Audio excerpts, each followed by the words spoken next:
안녕 얘들아. 오늘 해나주냐 고전시입니다. 고전시 공이책 꺼내시고요. 지난번에 총정리 1 했죠? 오늘이 이제 2예요. 지난번에 우리 여기까지 했어요. 동요가는 이제 이미 수특에 그 6평에 나왔으니까 안 나온다고 얘기했고, 02부터 09까지 했죠. 이제 두 번째 영상에서는 10부터 16까지 할 거예요. 선생님, 이 두 개는 왜 따로 해요? 이 두 개는 조금 해석이 필요해가지고 다른 건 총정리로 넘어갈 수 있는데 얘네는 조금 해석해줘야 될 것 같아서 이렇게 끊어서 갈 거예요. 임계탄, 세상 속의 학, 선상탄, 몽천유, 화전가, 병에서 일어난 후, 출세곡 이 정도 볼 거고요. 이 중에 조금 중요하게 봐야 되는 작품이 뭐가 있을까요? 성상탄은 신경 써야 돼요. 선상탄 신경 쓰고 출세곡 정도는 좀 읽을 줄 알면 좋죠. 가장 안 중요한 게 뭐가 있을까요? 개인적으로 임계탄 굳이 읽으면서 한 5번 포기했던 것 같아요. 사실 이 총정리 2를 찍을 때 시작이 임계탄이라는 게 너무 싫었어. 잘 안 나올 것 같아 나는. 그래서 그거는 조금 그렇습니다. 어쨌든 네, 교재로는 90쪽부터 시작하고요. 수능 특강 보고 있는 친구들은 237쪽부터 시작하면 되고 총정리는 수특으로 하려면 요거 페이지 참고 지금 해나주냐 교재로 하려면 요 페이지 참고하면 돼요. 됐죠? 그러면 90쪽 한번 가볼게요. 짜잔. 좀 걸리는데? 자, 네, 임계탄이에요. 지금 잘 보여요? 이렇게 하면 좀 보일까? 이게 이제 임자년하고 개축년에 이제 연이어 발생한 흉년으로 인해서 백성들이 너무 고통받았던 상태를 비판한 상관놀이들 되게 나빴다 막 이런 얘기했던 글인데 출제 가능성이 좀 낮을 거라 그랬잖아요. 제목에서 보듯 임자년하고 개축년에 탄식한 얘기예요. 근데 진짜 구구절절 탄식밖에 없어. 그래서 약간 읽다 보면은 언제 끝나? 그러니까 남의 고통이 이렇게 막 지겨워하면 안 되지만 아 제발 언제 끝나 제발 끝내줘 막 이런 느낌이 들어요. 그래서 이게 출제를 하더라도 뭔가 좀 그렇잖아. 뭐 사대부의 삶이라든가 그지? 사대부의 삶이 있고 거기서 느껴지는 정서가 나오고 뭐 이렇게 여정 견문 감상 이런 게 다 구조화 돼 있고 이래야 그 부분을 출제하기가 좋은데 얘는 그런 게 없어. 그냥 이해 되게 힘들었다. 이해 우리 관료 되게 별로였다. 이해 어떤 고사와 비교해봐도 이렇게 힘들진 않을 거다. 이렇게 계속 반복인 거지. 그래서 선생님이 생각할 땐 출제 가능성이 좀 낮을 거예요. 낮다고요. 이거 낮다고요. 이 낮다. 낮다 이거 아니고요. 낮다고요. 네, 그래서 좀 안 좋을 것 같아가지고 그냥 현장에서 만에 하나 나왔을 때 정도 그리고 지금 현대어풀이 하면서 징그러 이거 언제 다 봐 하는 친구들 위해서 약간 라이트하게 좀 보여드릴게요. 일단 이 글은 슬프다 이제 대놓고 얘기를 하면서 시작을 해요. 지금 노랑으로 보이죠? 깜짝으로 나오죠? 잠깐만. 파랑, 여기 더 깜짝으로 나오네. 보라, 보라는 좀 나오는구나. 보라로 좀 써보도록 할게요. 레드 계열이 오늘 나오는군요, 색깔. 빨강 나오나요? 빨강 나오나요? 빨강이랑 이런 걸로 좀 한번 써볼게요. 선생님이 왜 그러시나. 자, 괜찮죠? 네, 보자. 근데 맨 처음에 이제 슬프다라고 점서를 시작을 했는데 백성들아 내 말 좀 들어봐 이러잖아요. 목적은 뭐냐면 임자년이 개축년에 엄청났던 진짜 전에 없었던 흉년, 듣도 보도 못한 흉년을 이제부터 얘기를 하려고 하는 거예요. 너무 끔찍했으니까 기록을 해두려는 거야. 근데 이제 이 사람도 하는 말이 이게 보고 들은 거 누가 들었어도 진짜 다 안다. 어린애도 알 정도인데 뼈에 새길 정도의 시절이니까 명심하자.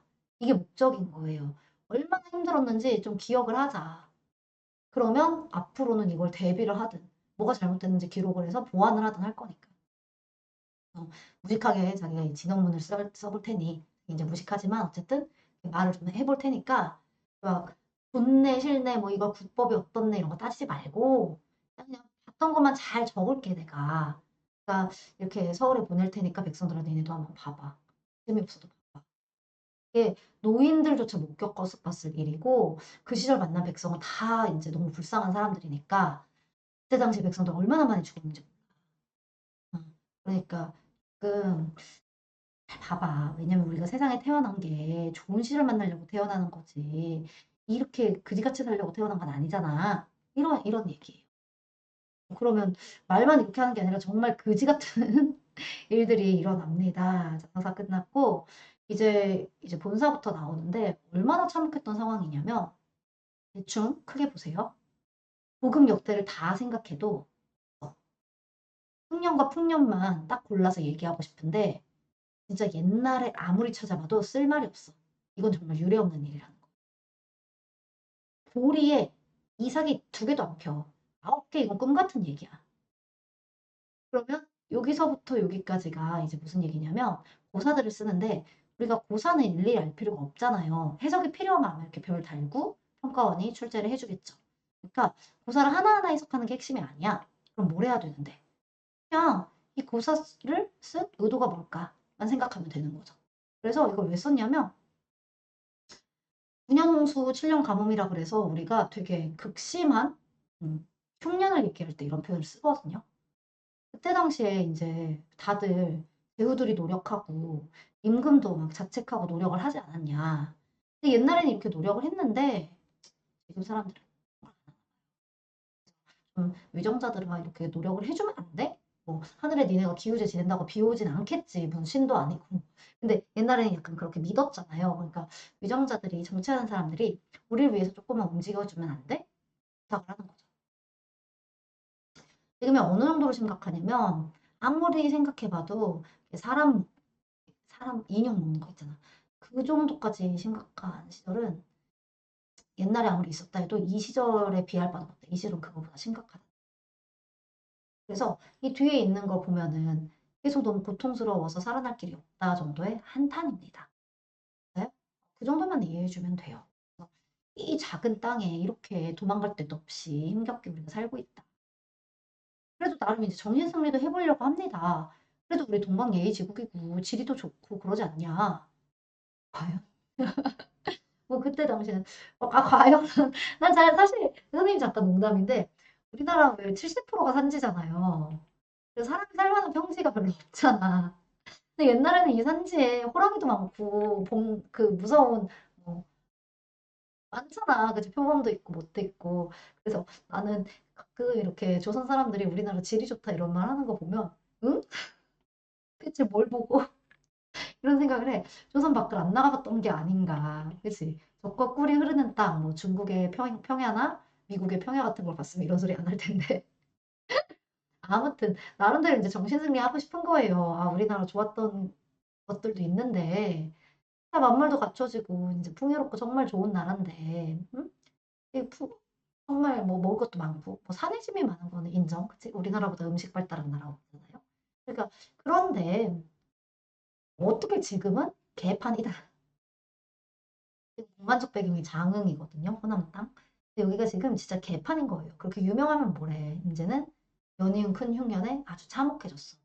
3년 연속이에요. 3년 연속. 신해년에서 시작해서 임자는 개축년. 맞지? 그래서 이 시절은 보는 것도 처음이고 너무 힘들다. 그래서 다 가족들이 죽어버리니까 이제 답도 없다. 이 정도 얘기입니다.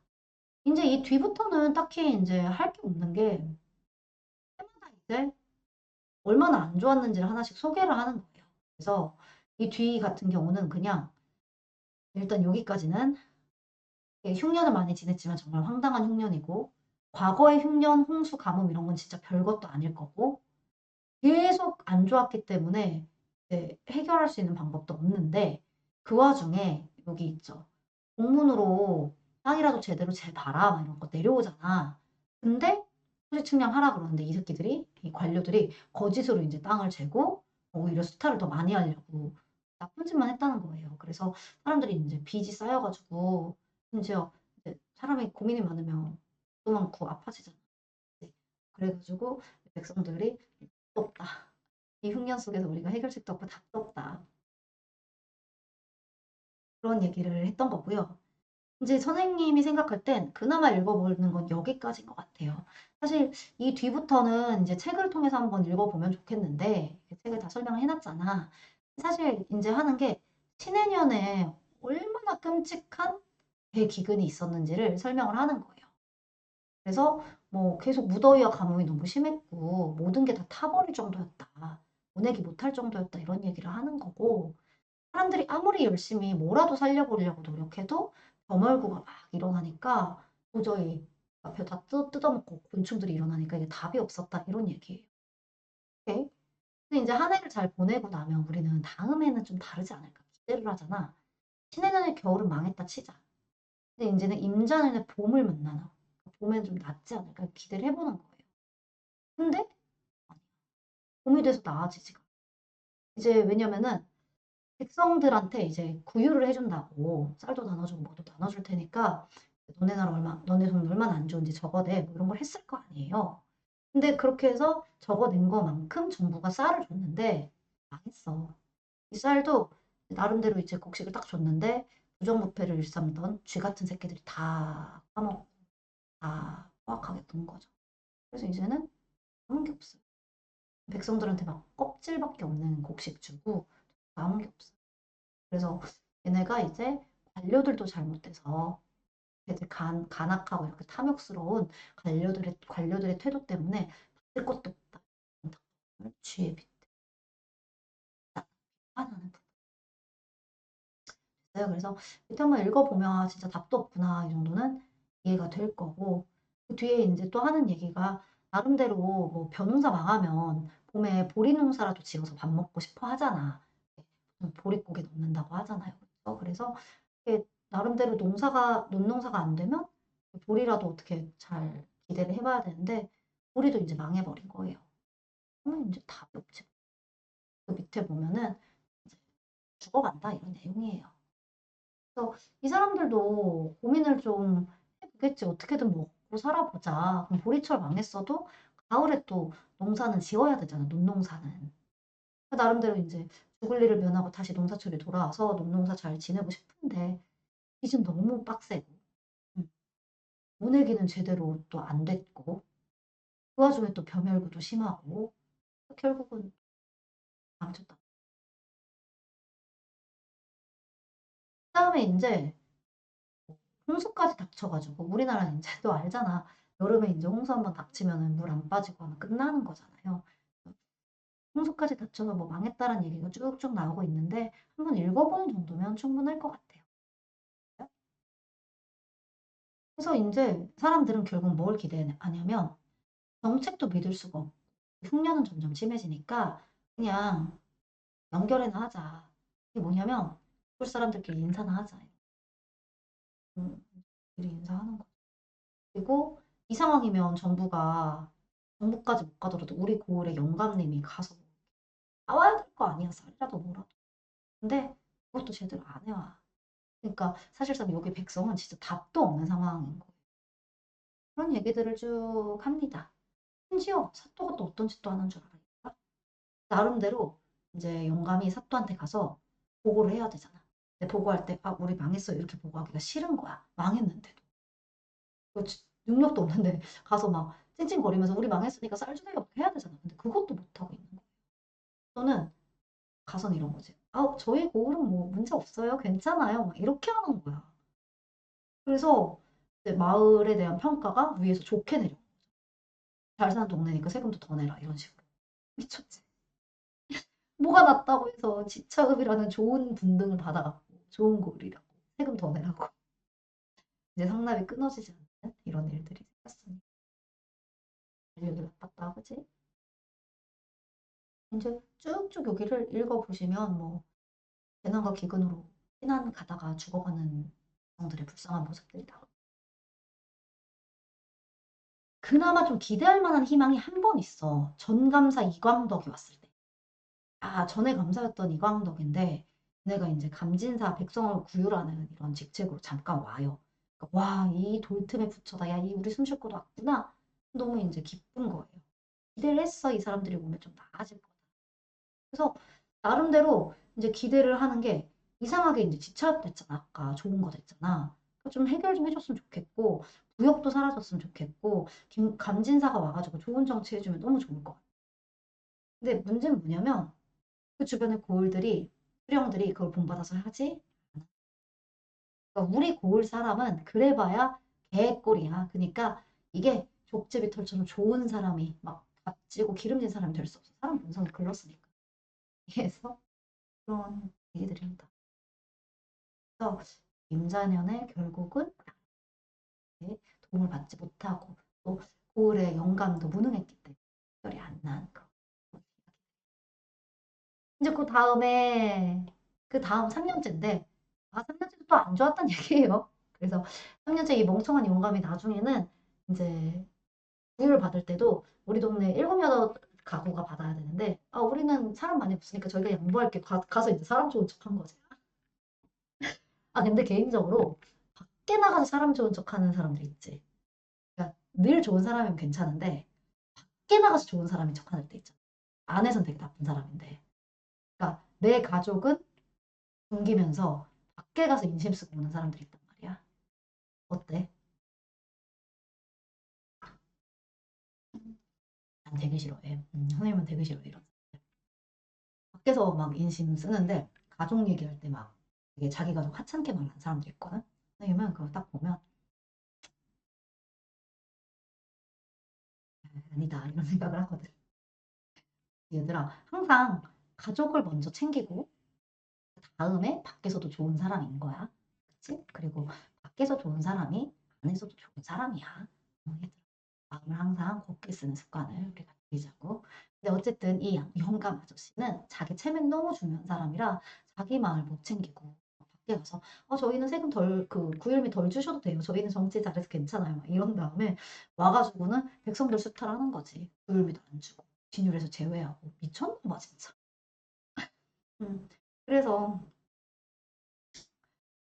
이미 이렇게 관의 명령으로 이렇게 왔는데 이제 와서 정부에서 뭐 뭐를 더 주세요 이럴 수도 없잖아. 그러니까 구휼미는 하나도 도움이 안 되고 우리는 이제 죽을 것 같다. 아주 절망을 보는 거죠. 이 와중에 또 나름대로 한국이 좀 나왔는데 이제 백성 구할 쌀이 나왔어. 근데 그걸 또 누락해. 그러니까 한국은 뭐냐면 백성들이 쌀을 받아서 이자를 그러니까 먹고 산 다음에 나중에 이자를 갚는 거야. 그렇게 퉁쳐줘야 될 거 아니야. 갚았으니까. 갚은 걸 누락시킨 거야. 미친놈들이야. 왜 누락시켰어? 빚 계속 받으려고. 그래서 이런 나쁜 짓을 통해서 도적 같은 탄반오리가 이제 우리 백성을 더 뜯어먹고 있다라는 얘기야. 이게 뒤도 다 똑같아. 그래서 결국 이렇게 3년을 버티고 나면 얘들아 사람이 면역력이 떨어지지 먹을 건 없고 근데 비는 오고 덥고 100% 전염병이야. 그래서 결국 전염병으로 백성들이 많이 죽어가니까 너네 백성 없으면 대체 뭐 먹고 살래? 이런 얘기들이 뒤에 있어. 그렇잖아. 국가라는 게 백성이 없으면 어떻게 유지가 돼? 하지만 뭐 상황은 나아지지 않아서 나중에는 죽도 못 먹고 풀 뜯어 먹어야 되고 이런 상황들이 쭉 펼쳐져. 한번 그냥 그렇구나 정도만 읽어보면 되지 새로운 얘기는 없어. 그래서 마지막에 이제 하는 얘기는 좀 이런 말을 하면 정말 끝이 없지 않냐. 그러니까 좀 우리도 어, 좋은 현실에 살고 싶으니까 임계신 구중궁궐 그 깊은 궁궐에 임금님 저희 얘기 좀 들어봐 주세요. 그 경복궁에선 잘 모르시는 것 같은데 여기 남쪽에 충청도, 전라도, 경상도 얼마나 힘들었는지 이 전남 장흥이라는 곳이 얼마나 힘들었는지 들어나 봐주세요. 이런 하소연이에요. 이해했어요? 좋아요? 그래서 이게 출제될 확률은 굉장히 낮아. 지금 선생님도 보면서 신해년, 임자년, 개축년에 좀 안 좋은 일 있었어요라는 얘기를 했잖아요. 거기서 이제 끝인 거고 사실 뭐 출제가 돼도 서사본사 처음에 같이 읽은데 그 정도겠지 뒷부분에서 에너지를 쓸 것은 없어 보여요. 다음 작품을 이제 바로 이어갈 건데 에너지냐의 관련 문제들 좀 넣어놨거든. 그래서 풀어보세요. 새로운 문제들 출제를 좀 해놨으니까 풀어보면 좋겠고 12일 임혜창의 세장 속의 학으로 갈게요. 선생님 물 한 잔만 마시고 올게요.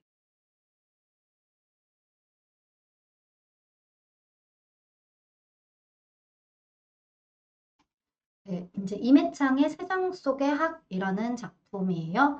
이거는 이제 기녀인 임혜창이 자신의 처지를 세상에 갇힌 학에 의탁해서 읊은 한시 작품인데 이렇게 네 개 이렇게 나눠서 이해하면 조금 좋습니다. 포인트는 이제 자기가 갇혀 있는 게 세장이라고 표현을 해요.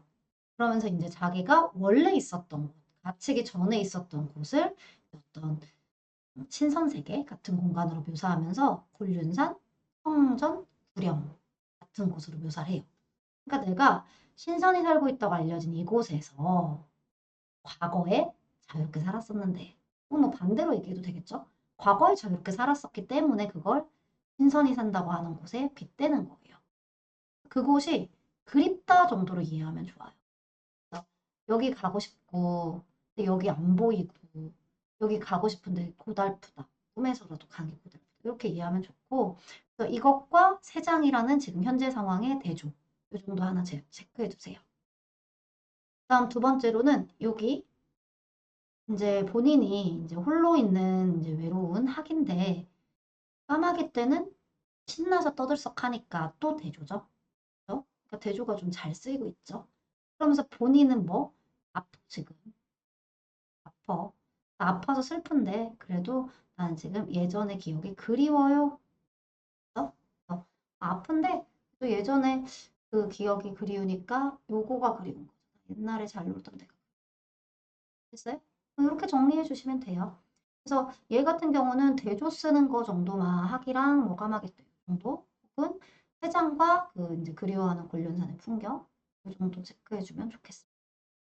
다음 전상탄인데 좀 중요해요. 선상탄은 좀 중요해. 얘는 출제 확률도 좀 있고 배 위에서 탄식하는 얘기거든. 그래서 배라는 소재를 어떻게 이어갈 거냐가 조금 중요한 포인트예요. 본인이 일단 임진왜란 때 무인으로 직접 참전을 했었고, 그래서 전쟁이 끝났지만 또 이제 왜군이 침입할 때 대비해서 통주사로 내려와서 전쟁에 대비하고 있었어. 부산이에요, 부산. 그래서 대비하면서 아, 왜군 진짜 짜증난다. 저 일본 놈들 막 이렇게 좀 짜증을 내고 또 전쟁 없이 살고 싶다. 이런 염원을 드러내는데요. 출제가 될 만한 부분은 배가 전쟁 당시는 전쟁의 도구잖아요. 수단이죠. 하지만 동시에 사대부에게 배는 어부가 되어서 유유자적 놀 수 있는 공간이잖아요. 타고. 그래서 전쟁을 할 때 배는 너무너무 싫은데 자연 안에서 배 타면서 그런 걸 즐겼던 한때 매우 매우 좋거든요. 그래서 요거의 대비 정도를 체크해 주시면 좋을 것 같아요. 한번 볼게요. 늙고 병든 몸을 주사로 보냈다.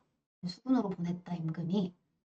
을사년에 진동영이라는 부산진이에요. 부산이에요, 부산. 부산에 내려와서 하는 말이 아니 이렇게 요새인데 여기 지금 부산이라 그러면은 사실상 여긴데 일본 여기잖아요. 이렇게 생겼잖아. 여기서 보여요. 네, 여기서도 이거 보이고. 진짜요, 선생님? 진짜 여기 후쿠오카 위쪽으로 올라가면 조그만 섬들이 있는데 섬들에서 저기 멀리 보면 대마도 보인다 이렇게 써 있거든요. 근데 실제로 날 맑으면 대마도 보여요. 근데 부산에서도 그 해운대 가면은 대마도 보이거든요. 그래서 서로 이렇게 보여요. 그러니까 여기가 어찌 보면은 국경의 진짜 최접경, 요새죠, 요새. 그러니까 국경에 뭐라 그래야 돼, 이거 얘들아?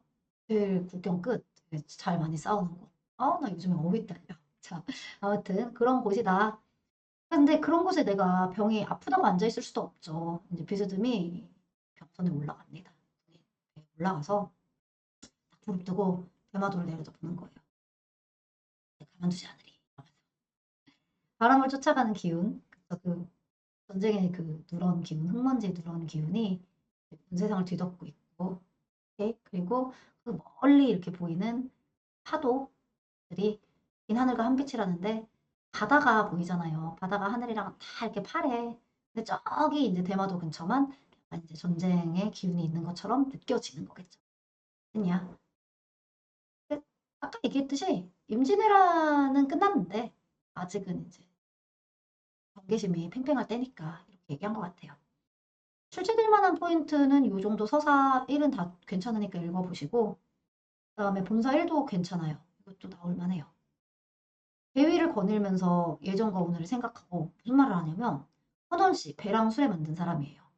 아, 애달프다 왜 만들었냐. 이 배가 넓고 아득해서 온 세상을 그러니까 바다가 넓고 아득해서 온 세상을 두르고 있는데 섬들이 이렇게 있을 거 아니야. 배가 아니면 오랑캐가 이렇게 감히 조선을 쳐들어올 생각을 했겠냐. 배 있으니까 쳐들어온 거 아니냐. 무슨 일로 배 만들었냐. 이제 그게 이제 배 만든 게 끊임없이 폐가 되는 거다. 괜히 왜 배한테 화풀이해. 그래서 화풀이하면서 이제 배를 왜 만들어가지고 임진왜란 일어나게 만들었냐. 이렇게 만백성의 원한을 사고 있다. 라고 하죠. 그 뒤에 이제 이 부분은 별로 출제될 것 같지가 않아. 진시황 탓하는 부분이랑 서부를 탓하는 부분이 있거든요. 비슷한 얘기예요. 진시황이 뭐하러 불로초 구하라고 내려가서 그 일본에 도적놈들 남겨놓고 왔냐 뭐 이런 얘기고, 그다음에 서불도 마찬가지로 거기에 왜 정착해가지고 그 일본 사람들을 이렇게 살게 했냐 이런 얘기라서 이 부분은 읽어보면 그냥 왜 그랬냐라고 되게 고사 속의 사람들을 탓하면서 일본의 그 임진왜란에 대한 원망 같은 걸 드러내고 있다 정도만 보시면 되지 그 이상한 게 없어요. 오히려 여기가 괜찮아요. 여기가 출제돼요. 소용없다. 지난 일을 말해 뭐하냐. 그쵸. 지금 앞에다가 막 진시황 탓하고 이러면 뭐해. 쓸데없는 옳고 그러면 던져두자. 그리고 이제 잠사가고 스스로 생각을 해보고 아우 나도 헛소리 했구나. 나 되게 고집 피웠네. 뭘 고집 피웠는데 황제가 아까 헌원 씨가 배랑 술에 만든 게 뭐가 잘못이야 사실. 그렇잖아. 장한이 강동의 추풍을 만났다고 해도라고 하는데 사속 인물이니까 하나하나 해석하려고 하진 말고 어쨌든 배가 있었기 때문에 흥겨워서 고향으로 돌아왔었다. 예? 그리고 어부의 삶조차도 배가 있으니까 의탁해서 다니는 거 아니냐. 결국 배는 흥이 나고 풍류를 즐길 수 있는 거다. 이 정도 정리해 주시면 돼요. 그래서 배는 흥이 나고 풍류를 즐길 수 있는 거다, 배로. 그래서 이런 걸 보면 배가 생긴 게 참 묘해. 근데 우리는 지금 무슨 배를 타고 있어? 저렇게 어부의 배, 고향 가는 배 아니잖아. 뭐 한옥선 전쟁 배를 타고 있어. 그러니까 우리는 힘든 거지. 그래서 우리는 이걸 반나절씩 타고 자연 속에 있는데 흥이 전혀 나질 않는다. 우리도 분명히 북산이잖아. 얘들아 해운대 바닷가 자연이라고. 근데 신이 하나도 안 나겠지. 그래서 아 예전에는 배에서 타서 이렇게 즐겁게 배반이 낭자하다 이거는 술이야 술 술. 술 많이 먹고 즐거웠는데 요즘에는 범이랑 창만 있고 아 진짜 속상하다 이거 대kop법 현재 데뷔죠. 그래서 같은 배여도 의미가 다르니까 근심과 즐거움이 같지가 않다.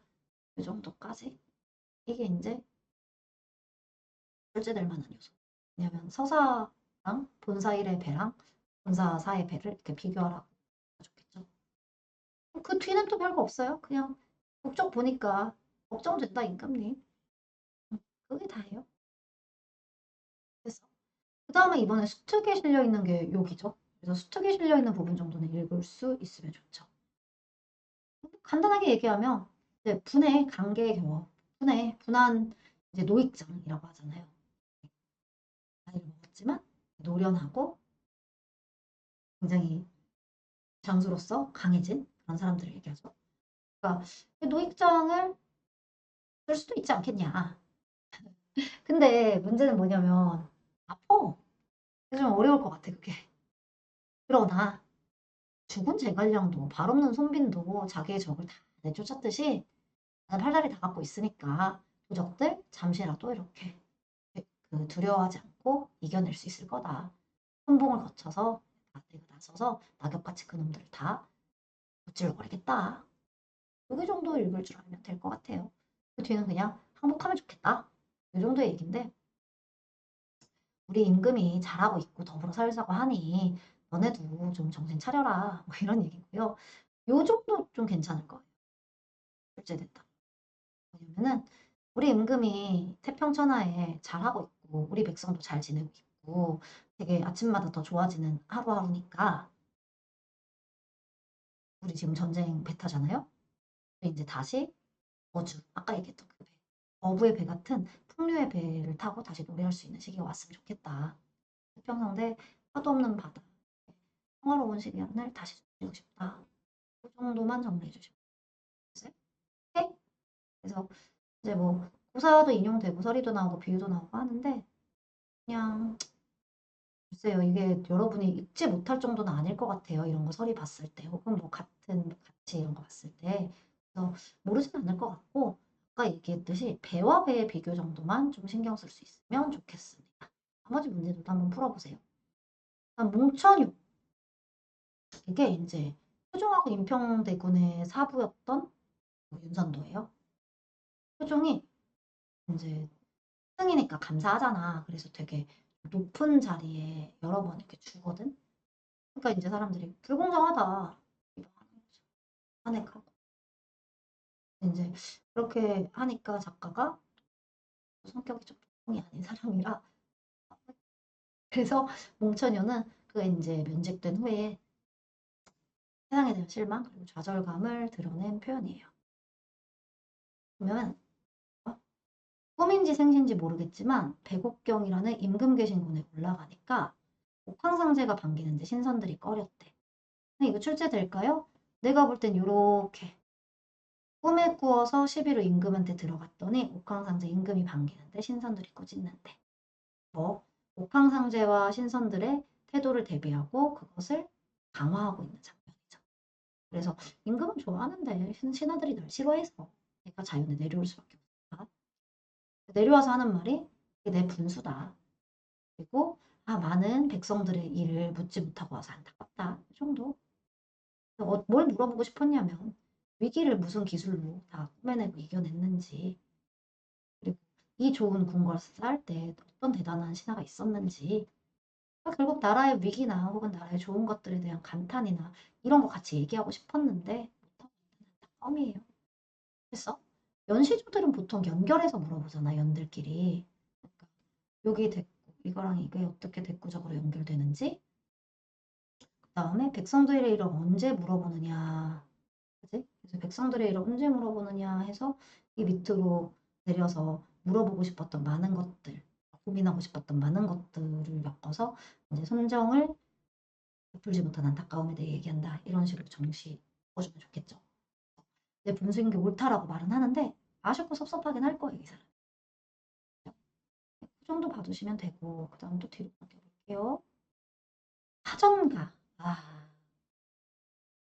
출제확률이 낮죠. 이렇게 좀 백성들이 놀러 가고 이런 거는 출제가 잘 안 돼가지고 출제확률이 좀 낮다고 봐요. 근데 화정 먹어봤어요? 나는 안 좋아해. 선생님 대체 뭘 좋아해요? 화정 맛이 없어. 꽃 넣고 부치는 전이라고 돼 있는데 약간 뭐라 그래야 돼? 내가 맛없는 전을 먹어봤나? 이렇게 진달래 이렇게 넣어가지고 친구가 한번 이렇게 얇은 떡처럼 구워서 준 적이 있는데 되게 맛없고 달더라고. 그래서 아무튼 우리 이거 화전가 얘기 잠깐 해볼게요.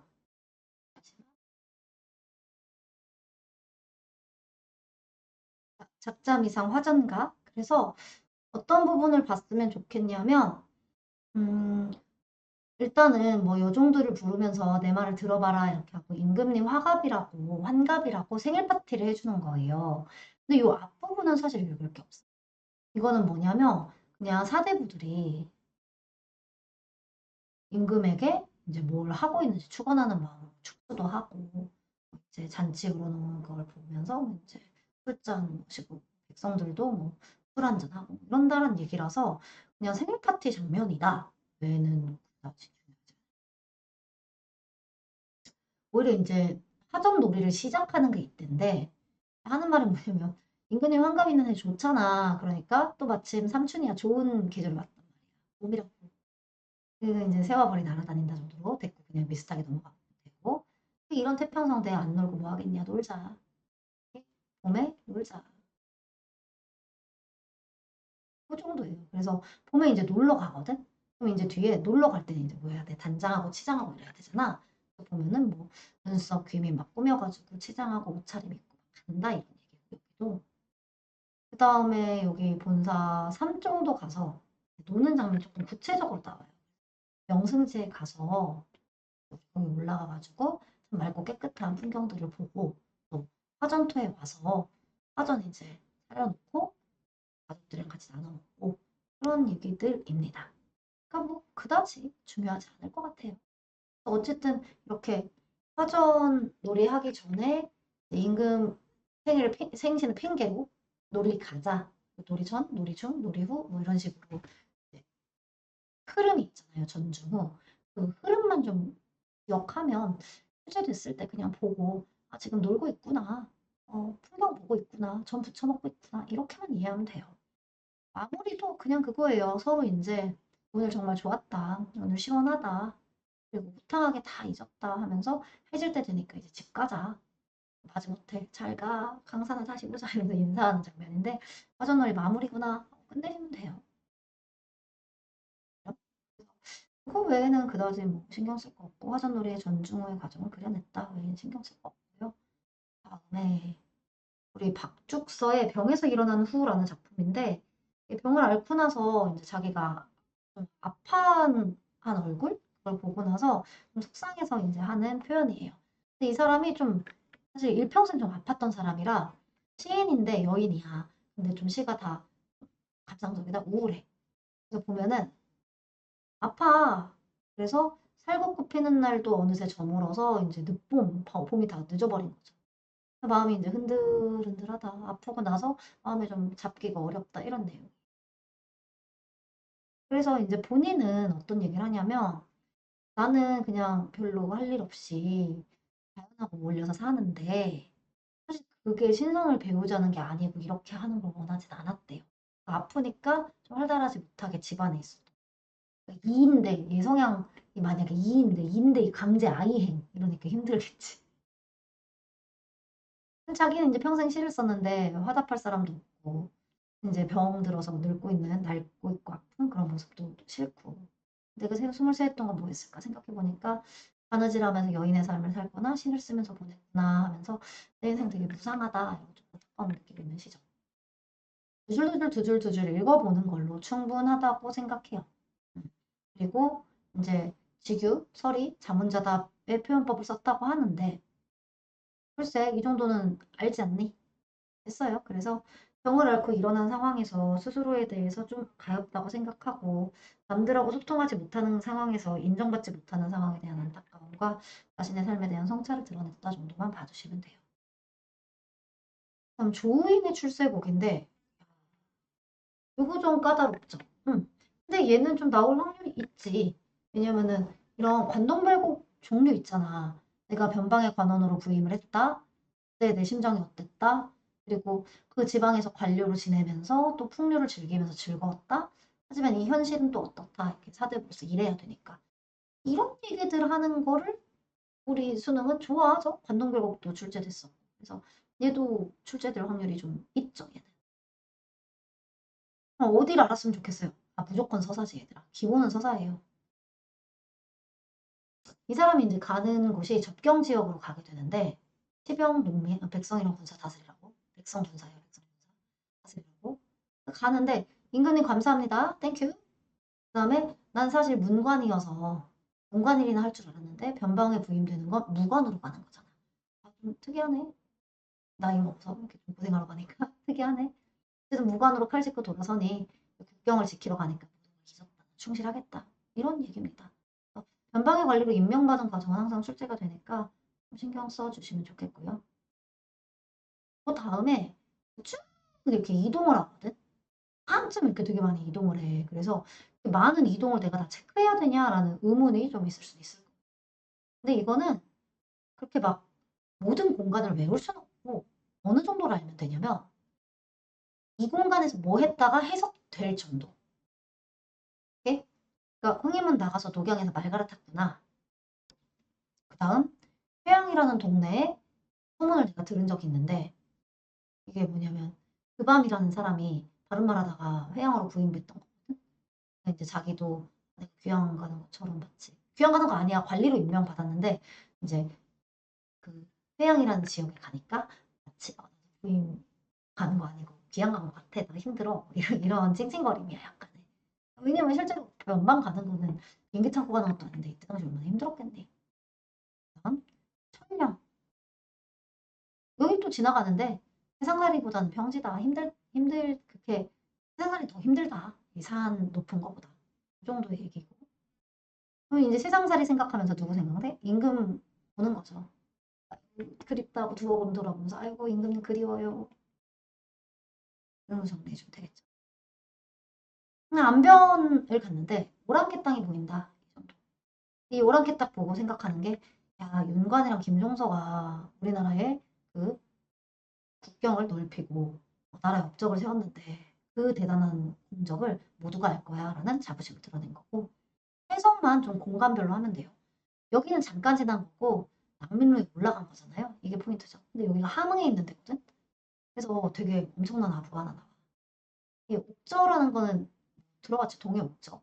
우리나라 그 옛 나라.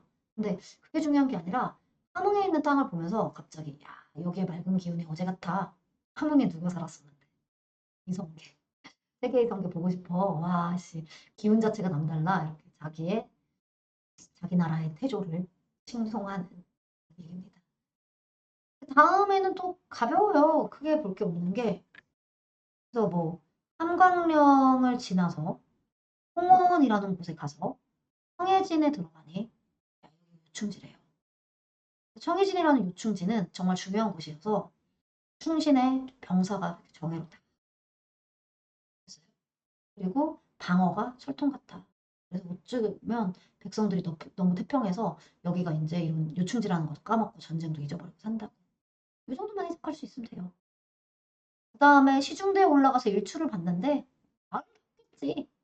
그거에 대한 묘사가 자세히 나오진 않고 그다음 사지연이라는 데 가서 이제 백기의 청렴을 다시 본 듯하다 하는데 사지연이라는 데 가서 이제 청렴한 마음을 본인이 이제 가다듬었겠죠. 그리고 뭐 여기저기 지나가는데 보면은 령이잖아. 얼마나 힘들겠냐 고개를 넘으니까. 그래서 험하다. 진나라 송나라 그 험하다는 그 길이 바로 여기다. 험하다. 그 형세는 좋지 얘들아. 이렇게 험한 곳이면 전쟁 안 나지. 이게 진친 곳에 형세는 되게 좋을 거야. 성진이라는 곳에 진을 쳤는데 형세가 좋다 이렇게 읽으면 돼. 근데 문제는 이런 거죠. 전랑 끝난 지 얼마 안 됐고 여기가 너무 험한 곳이고 하니까 백성들이 조금 피가 마를 정도로 가난해. 아유 벼슬아치들이 이걸 좀 알아야 될 텐데 라는 또 문민관으로서의 자세도 드러내죠. 성진이라는 지역에서. 그러니까 그 지역에서 뭐 했나만 보면 돼요. 그 다음에 이제는 되게 위까지 올라갔어. 백두산 한 줄기가 장백산도 되게 위까지 올라간 거예요. 왜냐면 이렇게 북한에서 보면은 백두산인데 중국에서 보면 장백산이라고 하잖아요. 그러니까 거의 국경까지 간 거예요. 가 보면은 천리를 한 개로 막아서 구역을 나눴다 이렇게 해가지고 나뉘어 있는 거예요. 지금도 나뉘어져 있다니까. 북이면 여기가 중국. 근데 이때는 여기가 이제 여진족들이 살고 있었겠죠. 근데 아무튼 그래서 참 험하다 여기는. 험하다. 이제 전쟁 나기 직전 국경인데 당연하지. 근데 이제 겨울에 거길 보면서 이제, 이제 험함은 다 받고 이제 겨우 이렇게 끊어야 돼요. 미안. 험하는 건 다 받고 그 다음에 이제 겨울 풍경을 얘기하면서 목랑선이라는 곳에 가요. 그랬더니 여기 또 이제 되게 높은 곳에 성곽이 쫙 있는 거라서 이 대단함에 지리가 부족한 건 없다. 전쟁 절대 안 날 거다. 정도의 감탄만 알아주면 돼요. 여기까지 일했던 거고 본사 1까지는 이동하면서 일하는 거야. 근데 이제 이 뒷부분인데 이 뒷부분에서 이제 원수대의 봄이지. 계절도 바뀌었잖아. 꽃피는 춘산호멜이라고. 그럼 뭐해? 놀러 가지 뭐. 이제 놀러 가는 얘기들이 나오는데 여기는 조금 그냥 술 먹고 놀았다 정도로만 해석하면 될 것 같아요. 이제 수특에 이 부분이 좀 실려 있잖아. 그래서 해석을 아예 안 할 수는 없는데 이 정도 그냥 맑은 경치를 봐서 좋다. 숲풀 파도 좋다. 경치 좋다. 네? 그지? 그리고 그 파도 흩어지면서 눈가루처럼 좋다. 그 옆에 잔디에 천막 치고 묘기 부리고 노는데 우리 놀 때 옆에 미녀들이 있어서 좋고 미녀들이 이거 해주니까 그래서 아름다운 풍경이 끝이 없으니까 실증이 안 나. 안 나. 실증남직하지만 그렇지도 않아. 봄놀이 너무 즐겁고 사실 그거보다 더 그리운 게 있어. 고향 땅은 그래도 그리워. 근데 왜 갑자기 태세 전환이에요? 그게 아니라 놀다가 술 한잔 취하면 집 가고 싶다 이런 생각도 들잖아. 아무리 좋아도. 그래서 그 정도. 그래서 이제 마무리할 때는 자기가 이제 자꾸 유배객이라고 하는데 아니야. 이 사람 관료라니까. 근데 유배 온 것처럼 임금님이 그립다. 그래서 임금님 보고 싶다. 슬프다. 언제 돌아가려나 잘 모르겠어. 본인은 사실 평생 먹은 뜻이 전혀 없다고 할까 마는 뜻이 있어. 뭐냐면 좀 임금 곁에 있었으면 좋았었을 거야. 근데 이 운수 탓인지 문명 탓인지 어쨌든 예, 그냥 여기서 나이를 먹어가고 있는 거지. 오케이? 그래서 여기서 이제 나이를 먹어가는 게 변방에서 이제 세월을 보내는 게 약간 좀 좋은데 좀 속상하다. 좋은데 아쉽다. 이 잔을 부어서 시름을 잊어보자라고 하니 아, 이 시름은 어떻게 달래지? 왜냐면 어쨌든 더 높은 자리에 가고 싶은데 그러지 못한 거잖아요, 연방에서. 그러니까 이 시름 어떻게 달래지? 속상한 거죠. 근데 그 어부가 갑자기 대답을 합니다. 선생님 특이하네요. 맞아요. 그래서 이 부분이 조금 출제될 만하죠. 어부가 딱 듣더니 배전을 들고 노래를 불러줘요. 아유, 세상 일 잊은 지 오래다. 네가 누군지도 잊어버리지 않았냐. 세상살이에는 욕심없이 낚싯대 하나만 갖고 있는 게 좋다. 갈매기는 나하고 벗이니까 가 하면서 이렇게 자연하고 친구하면서 지내라. 조금만 정리해줘. 할만하죠? 응. 그래서 출생 나올 확률 좀 있는데 이거 어떻게 해석해요? 이렇게 고민하는 친구들 아까 제가 오늘 해드린 정도만 정리해 주시면 좋을 것 같습니다. 그 다음 17, 18인데 아까 약속했듯이 이거는 두 번으로 끊어갈게요.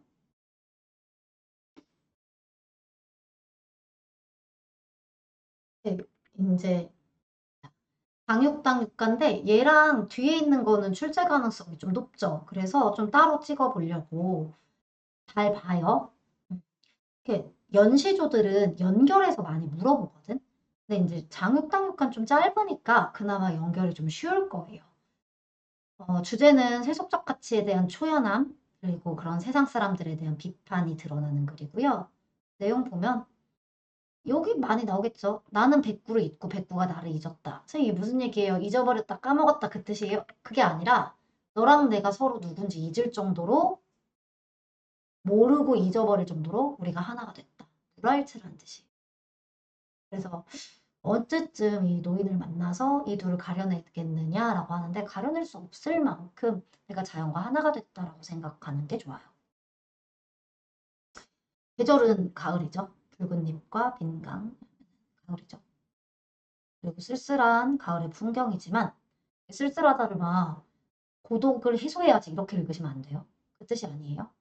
그냥 쓸쓸한 그 풍경에서 낚싯대를 즐기는 게 제맛이다. 자연의 흥취를 누리는 거라는 거예요. 그러니까 이거를 막 고요를 해소해야지 뭐 고독을 피해야지 이렇게 해석하시면 안 돼요. 고독 그 자체를 즐기는 겁니다. 세상에 득찾는 무리들, 그 속세 사람들은 모르겠죠. 이런 거.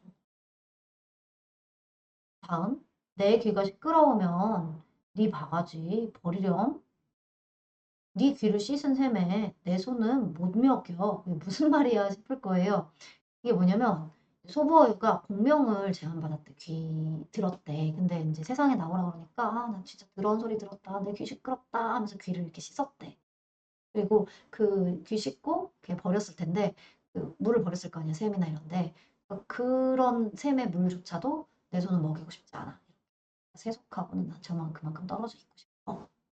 소보어유 이러하니까 그냥 이러하 썼다라고 생각하는 게 낫고 그만큼 부귀 공명, 뭐 속세에 나가 사는 삶은 해진 신이니까 이거 필요 없다. 그럼 어떻게 살고 싶은 거냐면 자연 속에서 흐르는 물이 뭐 연못을 이루어서 달을 가뒀다는데 자연 속에서 밤에 달밤의 풍경이죠. 맑으면 갓을 씻고 흐리면 발을 씻네라고 돼 있는데 맑든 흐리든 맑으면 맑은 대로 흐리면 흐린 대로 살아가겠다라는 어부가의 내용이에요. 자연에서 이제 잘 어우러져서 살아가겠다. 근데 어떤 세상 사람도 청탁을 모르더라. 세상 사람들이 맑고 탁함을 구분을 좀 못하더라. 근데 나는 그런 걸 구별하고 자연에서 어우러져서 살겠다 이런 뜻이에요. 근데 이게 정확한 해설은 이 정도가 더 좋아요. 어쩌다 세상 사람들은 청탁이 있는 줄 모르느냐, 그러니까 맑고 탁함을 구분할 줄 모르느냐 그런 게 있는데도 맑으면 가끔 씻고 흐리면 발 씻으면서 이렇게 살아가야 되는데 맑고 탁함이 있는 걸 왜 구분을 못하고 생각을 못하고 사느냐? 너무 뒤엉켜 사는 것에 대해서 안 좋아하는 거예요. 분별하고 살라는 거죠. 됐어요? 그 정도 체크해두면 좋을 것 같습니다. 그다음에 이제 영원 12장인데 이것도 출제되기가 되게 좋아요. 전원에서 응거하는 삶에 대한 얘기고 이제 향촌에서 처사로 살아가는 자신의 삶에 대해서 만족하고 또 스스로를 수양하는 모습들이 출제가 될 거예요. 이제 내용들이 쭉 나올 텐데 방구정이라는 청계상에 좀 방구정 그러니까 맑은 계곡상에 방구정이라는 정자를 하나 지어놓고 여기서 노는 얘기가 계속 나오거든요. 그래서 너무 막 한 단어 한 단어 읽을 필요는 없는데 연시율은 어차피 9단위로 오니까요. 9절 단위랑 연결만 할 줄 알면 될 것 같아요. 보면은 이 방구정에 아주 이제 소소한 깨끗한 풍경인데 이 무심한 백구들은 갈매기들이 왔다 갔다 하는 거예요. 날지 마. 네 벗인 줄 모르겠냐. 야, 날지 마. 일로 와. 네 친구잖아. 우리 같이 놀자. 뭐 이런 뜻이에요. 그래서 이제 백로주 돌아들어 방구정 또 방구정이 정자에 간 거야. 가서 하는 말이 뭐냐? 야, 햇빛이 진짜 너무 맑고 아름답다. 하늘은 텅 벽고 달빛 너무 맑고 아름답다. 풍광 이렇게 좋으니까 놀자. 아이는 왜 불러요? 그냥 이제 영웅부처럼 부르자. 아이야 이렇게 정자를. 그다음에 여기도 굽어 보니 푸른 물이 있고 올려다 보니 높은 언덕이 있다는데 어쨌든 대꾸법이지만 자연 예쁘다. 빨간 꽃, 푸른 물, 그죠? 하얀 갈매기가 난다. 그래서 색채를 통해서 어쨌든 풍경 예쁘다, 예쁘다, 예쁘다. 그리고 나는 흥겹다. 됐어요? 놀자, 흥겹다. 계속. 백구야, 이거. 백구야, 친구다 같이 놀자. 아이야, 놀자. 백구 날아다니니까 흥겨워 죽겠다. 그렇게 되면 돼요. 그쵸? 이쪽은 좀 출제확률이 낮아요. 너무 한자가 많으면 잘 안 나와. 어쨌든 새가 날고 제가 이제 거기에 늙은이처럼 있는데 우리 둘만 다정하니까 특별하게 이렇게 마음이 통하는 우리 둘만 다정하니까 날 찾을 일 없으니 나는 너랑 따라서 놀겠다. 자연과 함께 놀겠다. 됐어요?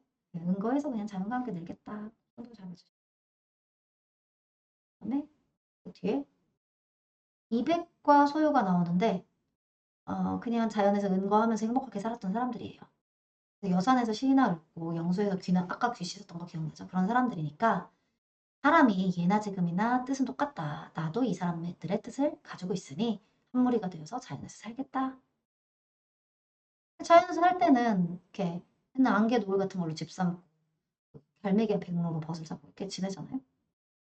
또 방구정이야. 여기 사는 말 부귀영명은 헌신짝 같다. 관심 없다. 되게 비슷하죠. 앞빛이랑. 항상 이제 부귀영명은 헌신짝 같습니다. 그다음 맑은 바다, 그다음 신선히 타는 배에서 내가 타경과 한 곡조에 잠든 날 깨우거는 유자야 청탁자취를 나는 몰라 한다. 이게 뭐냐면 타경가라는 건 이제 가끔 씻으면서 부르는 노래예요. 근데 그게 이제 잠든 나를 깨우니까 이 맑은 곳에서 나도 그냥 이렇게 그냥 세상에 맑고 탁한 막 얽매이지 않고 그냥 자연에서 나 편안하게 살 거야. 이렇게 얘기하죠. 그다음에 혹시 이제 가끔 씻는다는 얘기가 왜 나왔는지 잘 모르시는 분들 그 앞에 작품에서 이거 기억하면 더 좋죠. 여기도 있었는데 맑으면 갓을 씻고 흐리면 발을 씻네 보이죠? 여기에서 인용한 거예요. 맑은 데서 나 갓 씻으면서 노래하고 있다. 음, 그리고 그런 노래를 들으면서 이제 편하게 있다가 내가 잠든 내가 일어났다. 잠에서 깼다. 그러니까 나는 이 자연에서 그냥 어울려서 살고 싶다. 밤에 방구정에 누웠어. 그래서 이제 자연의 풍경을 쭉 보는데 달 뜨고 바람 불고 좋다는 거죠. 일반 청음이 자연, 자연에서 느끼는 맑은 그런 의미, 좋은 뜻을 얻는 사람은 나뿐이니까 나만 이제 자부심 있게 사는 거고요. 그다음에 위에는 솔개, 아래는 물고기, 야, 위아래가 분명하네. 그러니까 세상에 이치, 하늘의 이치 이런 것도 그침이 없고 끝도 없는 자연의 깨달음을 내가 얻은 겁니다. 됐어요? 이 정도만 좀 봐주세요. 뒤에 이제 세 개 정도 있는데 여기도 똑같이 마음은 이제 자연에 있고 생애도 자연에 있고 올바른 자세로 사대부의 도리를 지키면서 살아가는 게 좋다. 국위, 빈청 이런 거는 정하지 않겠다. 해석에 의미 없다. 성산 좋고 유수도 좋다. 같은 말이에요. 푸르다, 흐르다. 그치지 말고 산수처럼 늘 변함없이 움직이겠다. 그래서 봄, 여름, 가을, 겨울, 사시가을은 바람과 하나로 매우 좋다. 라는 흥취죠. 선생님, 되게 많은데 제가 출제될 법한 건 뭐가 있나요? 여기는 일수는 알았으면 좋겠고, 그리고 가능하면 삼수랑 연결하면 더 좋겠죠. 해가지고 그죠? 가능하다면 여기 예, 그리고 이쪽으로 넘으셔서 보통 이제 가능하다면 이 정도도 괜찮죠. 자연에서 집을 삼고 갈매기랑 논다 이런 것도 자주 나오니까 부경명이 헌신이다 이런 거. 그다음에 옛날에 이게 이제 조선시비고에서 비슷한 구절이 있어서 출제된 적이 있거든요. 일반 청음이는 나밖에 모른다라든가 아니면 운영총관이 끝이 없다 자연의 이치. 이 부분 출제된 적이 있으니까 그 정도 알아두고 그 뒤에는 사실 굳이 알아주지 않으려고 해도 이해가 되지 않을까. 그래서 아이고 야 동그라미 잘 찍다. 이 정도 알고 있으면 좋겠다. 됐어요? 여기까지. 자, 고전시 정리하느라고 수고했고요. 우리 01부터 10까지 해서